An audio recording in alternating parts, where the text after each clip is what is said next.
What if the universe hasn't been ignoring your desires, but reflecting your doubts? Not because you're asking for too much, but because somewhere deep inside, a quiet voice still believes you're not worthy, not of love, not of peace, not of success, of anything. And so, like many, you search outward, you chase after validation, after approval, after the next thing that might finally make you feel whole. But the truth, as Buddhism gently teaches, is that what you seek is already within you. The moment you stop striving and begin to accept yourself completely, not to fix, not to change, but simply to love, that's when everything begins to shift. Life flows not toward desperation, but toward stillness. And stillness begins with self-love. You are not separate from the world you live in. The energy you carry within becomes the mirror the world holds up to you. If your heart is heavy with self-doubt, that's what echoes back. But if your energy radiates quiet confidence, compassion, and acceptance, the world softens in return. Ask yourself, what are you really calling in? Is it love or the fear of not being enough? Is it calm respect for who you are or the loud noise of needing to be seen? In this video, we'll explore timeless Buddhist teachings that reveal how true self-love, rooted in mindfulness and awareness, can transform not only how you see yourself, but how life responds to you. And if you stay until the end, you'll discover a rare spiritual insight, a truth hidden in plain sight that quietly reshapes everything when you truly understand it. Before we begin, take a breath and subscribe to this channel. Think of it as a quiet space carved out just for you, a place of reflection, clarity, and gentle wisdom drawn from the heart of Buddhist philosophy. Now, let's begin. Lesson 1. Stillness attracts, chasing repels. Have you ever noticed how the things you run after seem to slip further away? The more you strive, the more peace, love, or success feels just out of reach. Buddhism teaches us that this is not coincidence, it is reflection. The one who chases the world forgets the stillness that draws it in. When your heart is unsettled, when your energy comes from fear or emptiness, the universe mirrors that back, not as punishment, but as clarity. Imagine holding out your hand to a delicate bird. If your grip is tight and desperate, it flies away. But if you sit calmly, open and still, it may rest in your palm without fear. This is the way of all things we long for. When we chase from lack, we push them away. But when we anchor in presence, we begin to attract, not because we force, but because we allow. Modern life teaches us to run faster, work harder, do more. But Buddhism teaches something radically different. Return to yourself. Not through laziness or passivity, but through conscious presence. In that space, you stop chasing outcomes to prove your worth. Instead, you begin to remember that you are already worthy. This is when life shifts, when you stop pleading with the world to love you and start loving yourself instead. The world begins to respond. Because the vibration of wholeness is magnetic, it doesn't shout, it doesn't demand, it simply radiates. And in that radiation, the right people, opportunities, and moments are drawn to you, not because you begged for them, but because you became a reflection of peace. Now take a slow breath, close your eyes. Picture your desires not as mountains to be conquered, but as petals floating toward you on a still lake. Let them come, not because you chased, but because you waited, rooted in self-trust. This is the wisdom of non-resistance. When the waters of your mind are calm, the moon reflects clearly. What you are chasing may not be the thing you need. It may only be the echo of a wound still asking to be seen. Instead of grasping for the outcome, turn toward the feeling. Sit with the part of yourself that feels not enough. hold it gently. This is where the healing begins, not by changing the world, but by tending to the cracks within. In Buddhist thought, suffering doesn't arise from the lack of things. It arises from clinging. The belief that you must earn what you already deserve keeps you bound to struggle. But when you begin to love yourself, not as a future version, but as you are now, peace enters. And peace is powerful. It magnetizes. It invites. It brings to you what force could never hold. The truth is simple. The more you chase, the more you tell the universe you are empty. But the more you return to stillness, the more life comes to fill you, not to fix you, but to meet your fullness. Think of it this way. You are not a void waiting to be filled. You are the space that everything longs to enter. When you embrace your wholeness, the world shifts in response. If your self-worth whispers, "I am not enough," life will echo, "You're right." But if your presence declares, even quietly, "I am worthy," the world listens differently. This is not wishful thinking. It is energetic alignment. Buddhism teaches us not to chase results, but to understand causes. The energy you carry is the cause. The life you live is the effect. Take a moment to reflect. What are you manifesting from, pain or peace? Because the universe doesn't hear your words. It feels your vibration. If you carry unhealed energy, even your most beautiful desires will be met with distortion. Like pouring water into a cracked bowl, it never stays. The joy seeps through your doubt. But healing begins when you stop hiding your cracks and start honoring them. In Japanese art, kintsugi mends broken pottery with gold, not to cover the damage, but to celebrate it. In the same way, your pain is not a flaw, it is your path. And when you love your brokenness, it begins to glow. So ask yourself, are you begging life to validate your worth, or are you standing in the quiet power of self-respect? The Buddha once said, "You yourself, as much as anyone in the entire universe, deserve your love and affection." This is not merely a comfort, it is a truth that changes everything. Love doesn't just change how you feel, it changes what you attract. When you stop needing, you begin receiving. When you stop proving, you start becoming. Let your presence be a whisper of peace. Let your silence say, "I no longer chase, I welcome." The world does not respond to your hunger, it responds to your wholeness.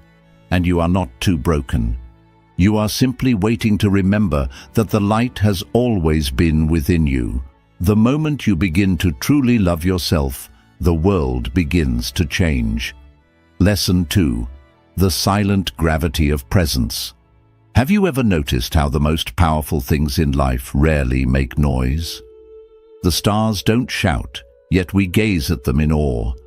The ocean doesn't beg to be noticed, yet its depth commands respect. In much the same way, your quiet presence, when rooted in peace, has a magnetic pull far greater than any performance. In Buddhist philosophy, this is the essence of alignment. True power is not in the volume of your voice, but in the stillness of your being.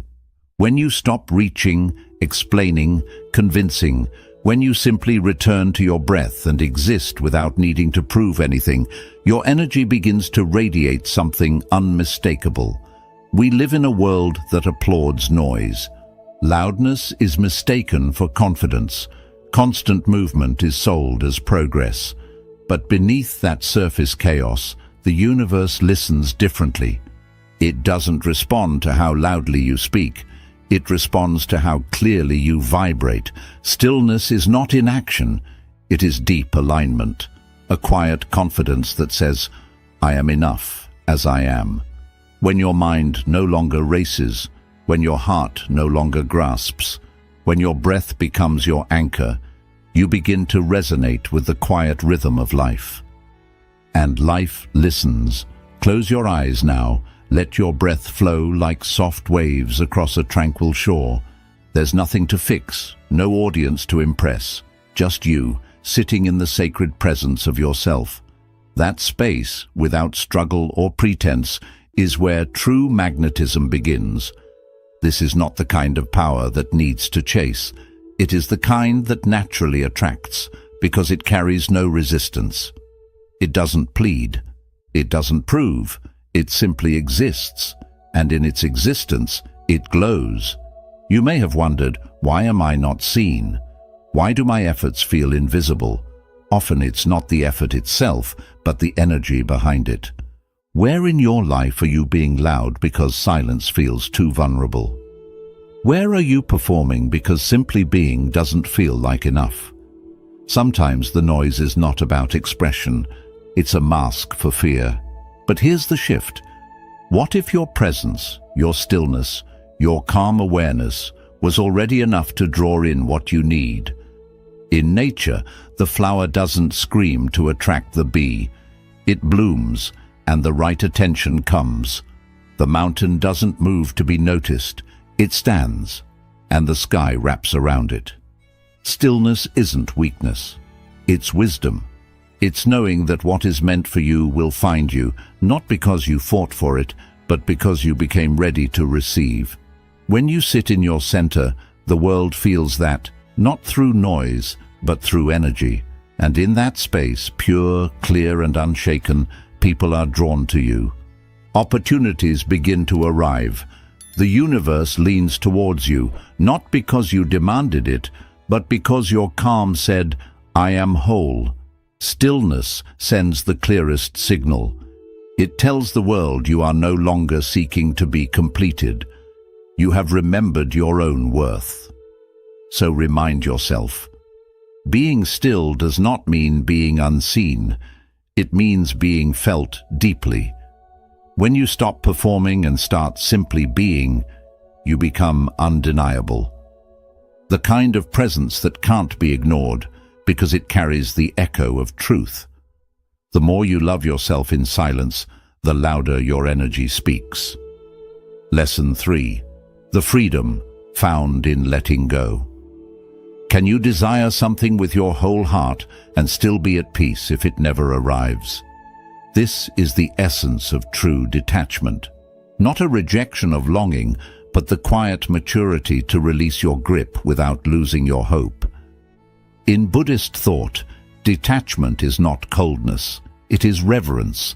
It is the understanding that when we allow life to move on its own, it often carries us further than our control ever could. We cling to things, relationships, outcomes, identities, as if our holding could guarantee their staying. But the tighter we grasp, the more life resists. Fear, disguised as control, becomes a barrier to flow. Like trying to trap wind in a fist, we lose what we hold too tightly. Not because we didn't love it enough, but because we didn't trust it enough to stay on its own. Close your eyes for a moment. Picture a butterfly resting softly in your open hand. Your instinct may be to close your fingers, to keep it, to preserve the beauty. But instead, you breathe, you remain open, you allow it to stay or fly. Not out of apathy, but out of trust. Trust in timing. Trust in the deeper current that moves all things. This is not surrender as defeat. It is surrender as wisdom, as spaciousness, as faith in the unseen order of life. Detachment does not mean you no longer care. It means you care deeply, but without fear. It means you are rooted in love, not possession. The Buddha taught, you only lose what you cling to. It is not the act of letting go that brings pain, but the resistance to it. When you begin to loosen your grip, not to discard, but to breathe, peace enters. Clarity rises, and the universe, no longer obstructed by your fear, begins to respond in ways that feel effortless, graceful, even sacred. Ask yourself with tenderness, what are you holding so tightly that it can no longer grow? Perhaps it's a person, a dream, or the idea of who you think you must become?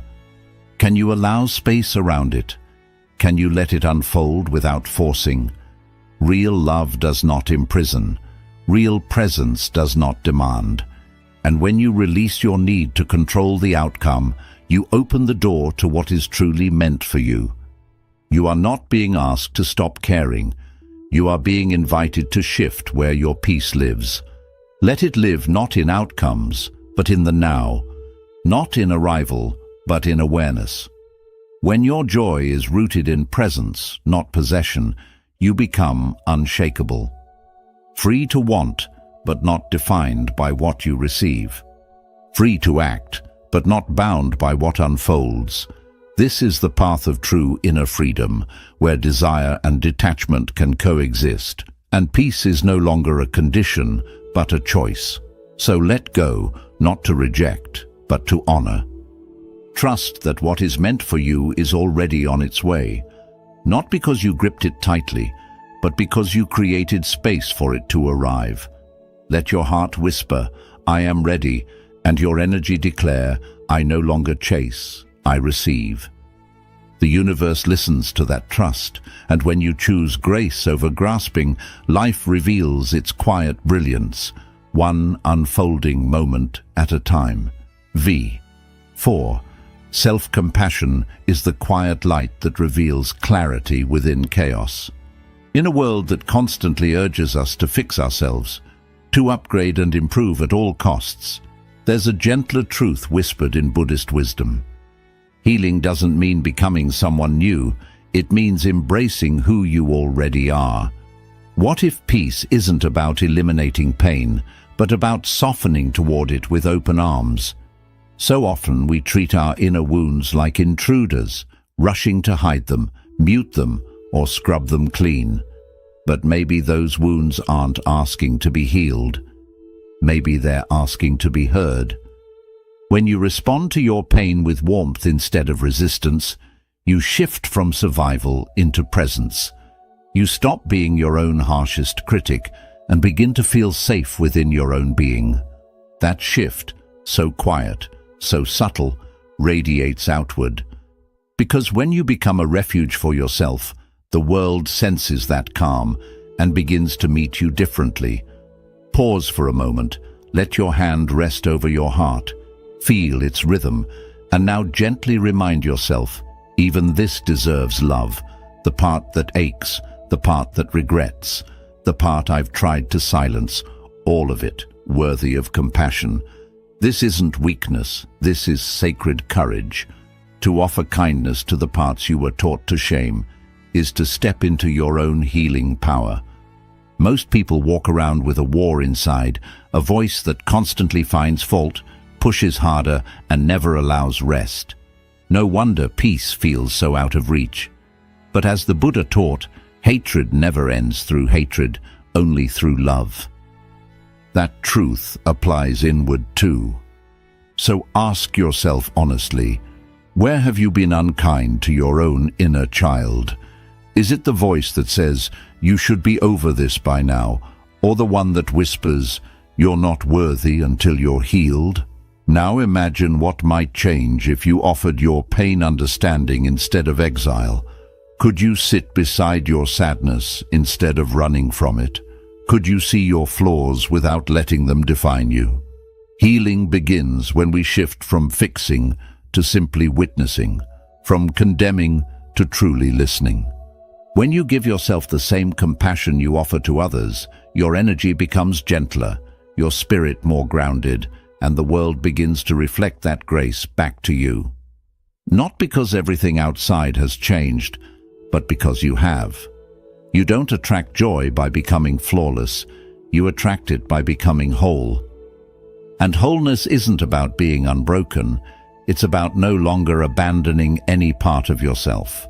When you love even the mess, even the chaos, you begin to see clearly again, like sunlight quietly breaking through morning fog.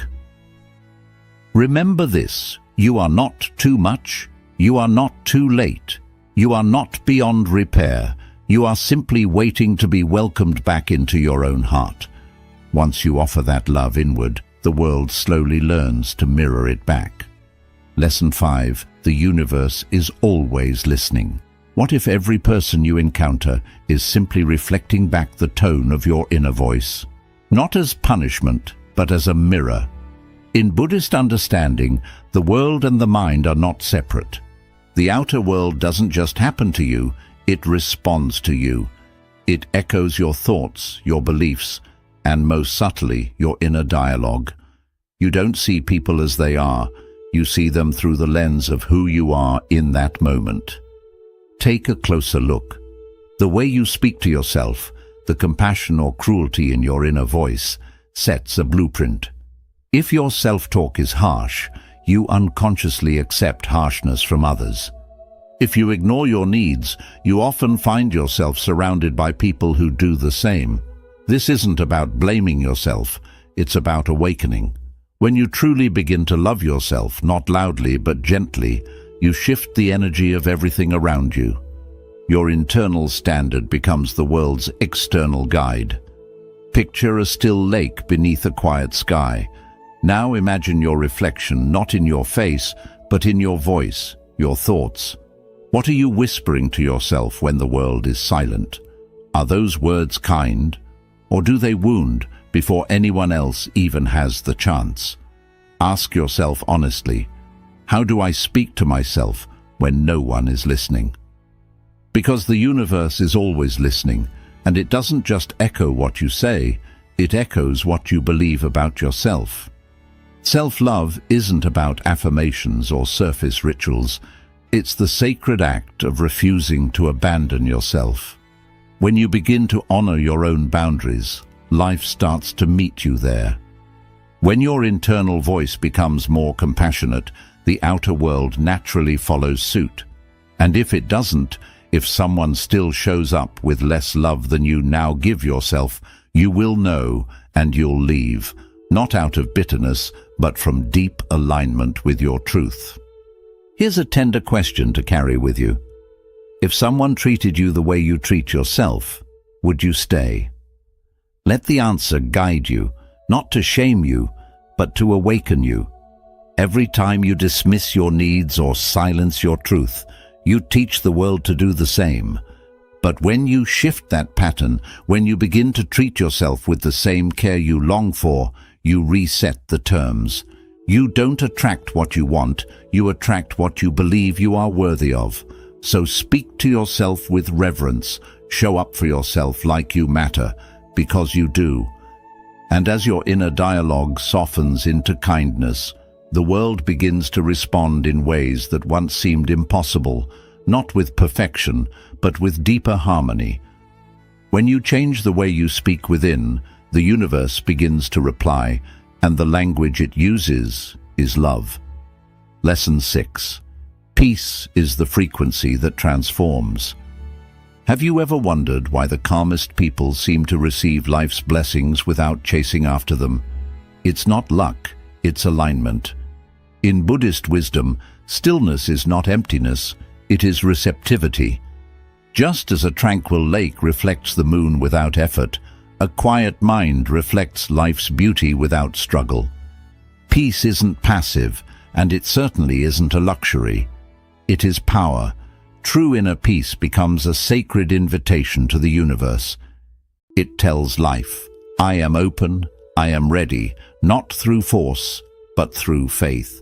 When the clutter of fear, doubt, and anxiety dissolves from your heart, space is created, and in that space, the right things begin to arrive, not urgently, not chaotically, but gently, like morning sunlight entering a quiet room.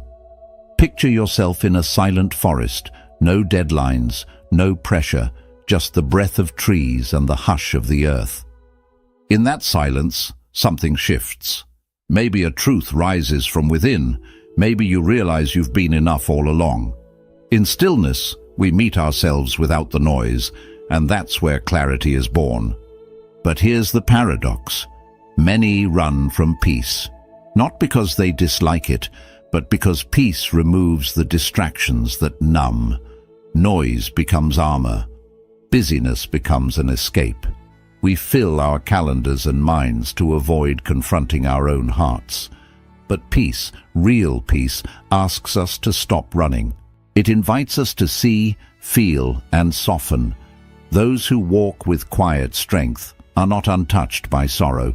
They've simply faced it, sat with it, made peace with their shadows. And from that depth comes a calm that draws others in, not because it shouts, but because it radiates. It whispers, "You're safe here." So pause and ask yourself, what might happen if I stopped pushing so hard? What if I allowed life to unfold instead of trying to control every moment? What if I trusted the timing and chose presence over pressure? Peace doesn't mean inaction. It means releasing resistance. It means creating inner stillness where wisdom can speak and life can flow. You don't need to prove your worth. You don't need to grasp for what's already seeking you. All you need is the courage to rest in your being, because in peace you become magnetic. In peace you rise, not through struggle, but through surrender. The most powerful frequency isn't noise, it's silence, rooted in awareness. And when you learn to carry that stillness, life begins to rise up to meet you, not because you chased it, but because you became the space where it belonged. So remember this, the soul that is still becomes a beacon. In your calm, the world begins to listen. In your peace, the universe answers, not with more noise, but with quiet abundance. Lesson 7. Neediness is the enemy of receiving. There is a quiet paradox in life. Often what we chase the hardest runs the farthest. And Buddhism reveals the subtle reason why. Clinging energy pushes away the very things we long for. Not because desire itself is wrong, but because neediness distorts our presence. It signals to the universe, "I am not enough." And in that lack, we repel rather than receive. Imagine holding tightly to a thick rope. Maybe it's a relationship, a goal, or even an identity. The more you grip, the more exhausted you become. Your muscles ache, your heart contracts. But now, picture releasing it. Not from defeat, but from trust. That's surrender. It's not giving up. It's creating space. And in that space, life flows again. Neediness and longing are not the same. Longing waits with open hands. Neediness clutches. It whispers, "If I don't have this, I am nothing." And when that belief takes root, it builds walls. Walls even love can't cross. We disguise need as desire. We chase approval and shapeshift to be loved. But love that asks you to become less is not love. It's survival. And the moment you believe something outside, you will complete you. You abandon your inner truth. But here's the shift. When you begin to trust your own wholeness, your energy softens. You stop begging life to fill you, and instead, you become full. In that fullness, you no longer scream your wants, you embody them. And the universe listens to embodiment more than words. True love doesn't plead, it doesn't cling, it invites and welcomes. It flows naturally to those who know they are enough, even without it. So take a breath. Ask yourself, what rope am I gripping too tightly? Can I let go? Not because I don't care, but because I finally trust. When you loosen your grip, life finds its way in. When you stop chasing, you begin attracting. Not from effort, but from alignment. And everything you once pursued starts coming towards you, not because you forced it, but because your energy became clear, open and whole. Let your desires become gentle. Let your soul become spacious.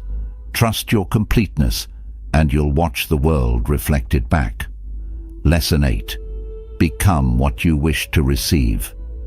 Have you ever stopped and wondered, am I giving myself the very thing I keep asking from the world? In quiet moments of reflection, this question holds the power to change everything.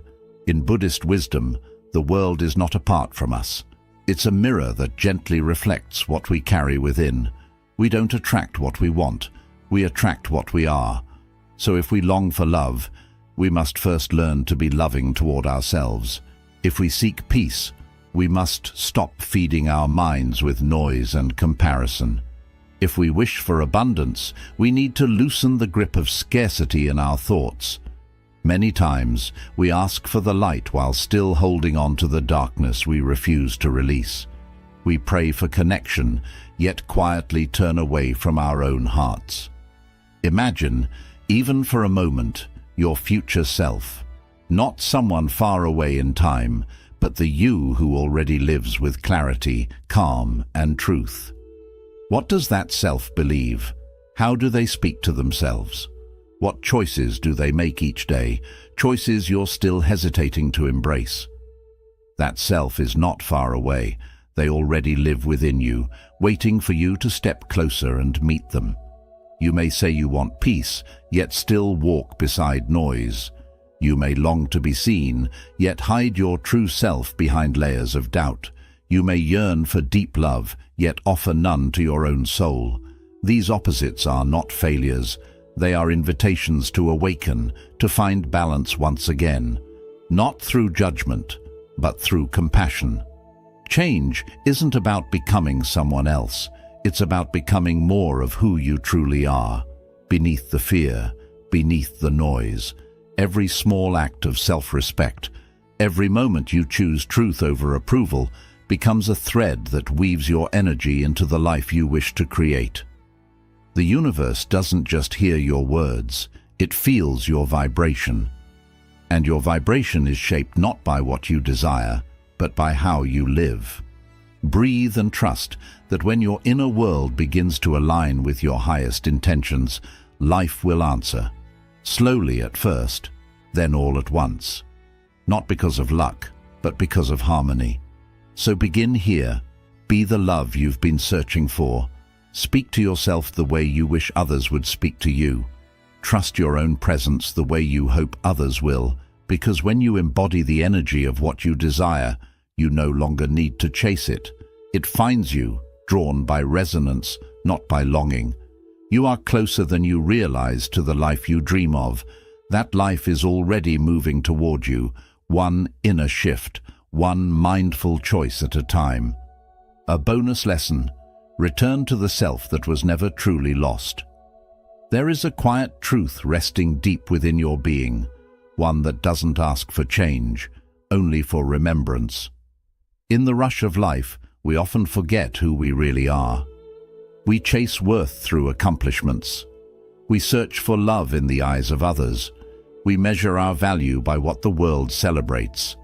But the Buddha's teachings lead us elsewhere, not toward the noise outside, but toward the stillness within, the place where you have always been whole. Imagine a lake at dawn, before the winds disturb its calm surface. Before any footsteps touch its edge, it mirrors the sky with perfect clarity. That is your essence, clear, whole, untouched. You don't need to polish the surface of your life to be worthy of love. You only need to stop disturbing the waters with self-judgment and fear.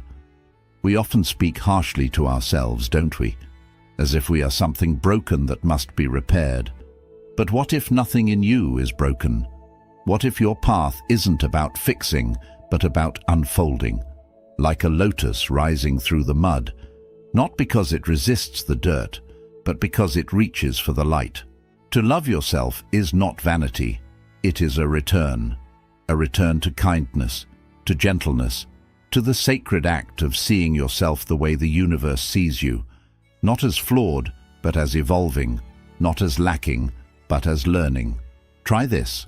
Sit in silence for a few moments each day. Feel your breath. Notice how it asks for nothing, yet gives you everything. That is love in its purest form. This is how you were always meant to treat yourself, not with force, but with presence. This love doesn't shout, it doesn't chase. It simply is. And when you learn to meet yourself there, without needing to be more or do more, you begin to live from your center, from the part of you that has never been afraid, never ashamed, never small. You don't have to wait to be enough. You already are. Come home to that truth, and you'll realize that everything you were searching for was never outside of you. It was quietly waiting within. In the end, you were never meant to spend your life chasing worth like a shadow just beyond your reach. You were meant to rest in your own presence, breathe deeply, and know that you are already enough. True transformation doesn't come when you finally become perfect. It begins the moment you stop running and start remembering who you truly are. So let this be your turning point. Begin now. Be kind to yourself. Return to your breath. Speak to yourself the way you would to someone you deeply love. The softer you become within, the more the world begins to meet you with that same softness. If this message has touched your heart, subscribe to Buddha's Eternal Wisdom. We don't shout, we guide. Each week we open doors to calm, clarity, and timeless Buddhist teachings that help you grow, not through pressure, but through peace. Tap the bell icon so you never miss what your soul has been longing to hear. And if this video brought you peace, please like, comment, and share it with someone who may need this gentle reminder today.